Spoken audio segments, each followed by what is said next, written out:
this before. Talked about this on George Galloway's show. People think that Joe Biden's going to make it to the election, and I don't think so. I think it is going to be Gavin Newsom who takes over because they're expecting an election to take place and for things to be fair and equal to some degree, or at least if they think that somebody's going to be removed, they think the only person that has a chance of being removed is Trump. Trump probably has the least. He's the least likely to not. Or he's the least likely to be prevented from seeing this thing all the way through. Joe Biden, on the other hand, he doesn't have power anymore. Not really. He don't even have his brain cells anymore. But we know one thing about the Democrats, if we know anything. Boy, they is not above removing your ass right at the convention without you fucking knowing about it. Right? And the only there have been people within the Democratic elite that have been very clear. Maybe we should run Gavin Newsom. Maybe we can run Gavin Newsom. You got Bill Maher saying it. Maybe we should run Gavin Newsom. We should run. He knows what he's talking about. He's a winner. So there's already, why is there open discussion about challenging the current leader of the Democratic Party, who is the president, during a primary when we've never seen anything like that before amongst the mainstream? And why is it one name in particular? Yep.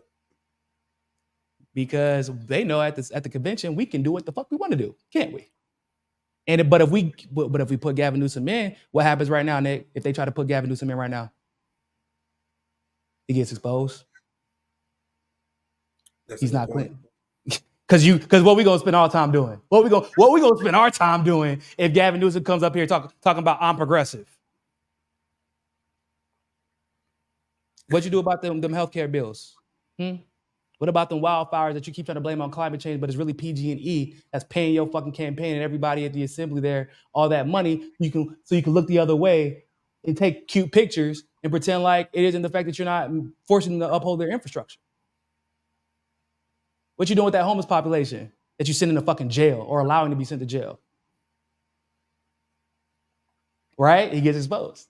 So they can't put him out. They can't march him out right now. YouTube would roast us.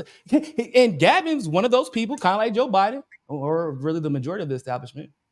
He's going to get it from both sides because Republicans don't like him for their reasons, and we don't like him for our reasons. So I believe that Joe Biden's going to get marched out, and Gavin's going to get marched in. And I think that it's not going to go well for Gavin Newsom, in my opinion, because I feel like Trump is just going to roast him. Gavin a pretty boy. He really is not ready for the ones that you gotta like be prepared for. Yeah. You know, and California just got too many, like you ain't really had a challenge like that since you've been governor of California. You've been able to run away from a lot of decisions you've made over the last several years. When you sitting there in front of Trump, bro, I just feel like it's a different beast. Because he don't give a fuck about truth, fact, or fiction, and he's very good at arguing all three when it's convenient for him. So I think it's going to be a showdown. But Gavin Newsom doesn't have the power to get the results, in my opinion, that Trump has, because the entire establishment on the Democrat side is divided because they don't know who's up next. Because the entire DLC, like that, Joe Biden's the last one. That's the last one. There's nobody who has it. Do you have the power to literally overthrow a government, take over their resources, kill people who you need to be killed, remove people you need to be removed, and no one can do anything about it? Because if you don't have that kind of power, then you're not fit to be the president for the Democratic Party. That's Bill Clinton, Hillary, obviously she didn't win, but State Department, but Joe Biden was there during that administration. Joe Biden now, his son can literally do whatever the fuck he wants to, but Gavin Newsom, he don't got that kind of power. Nobody left has that kind of power. So it's going to be very, very interesting to see what happens, and who fights for Gavin Newsom. Because I do believe that there are going to be some lines drawn the same.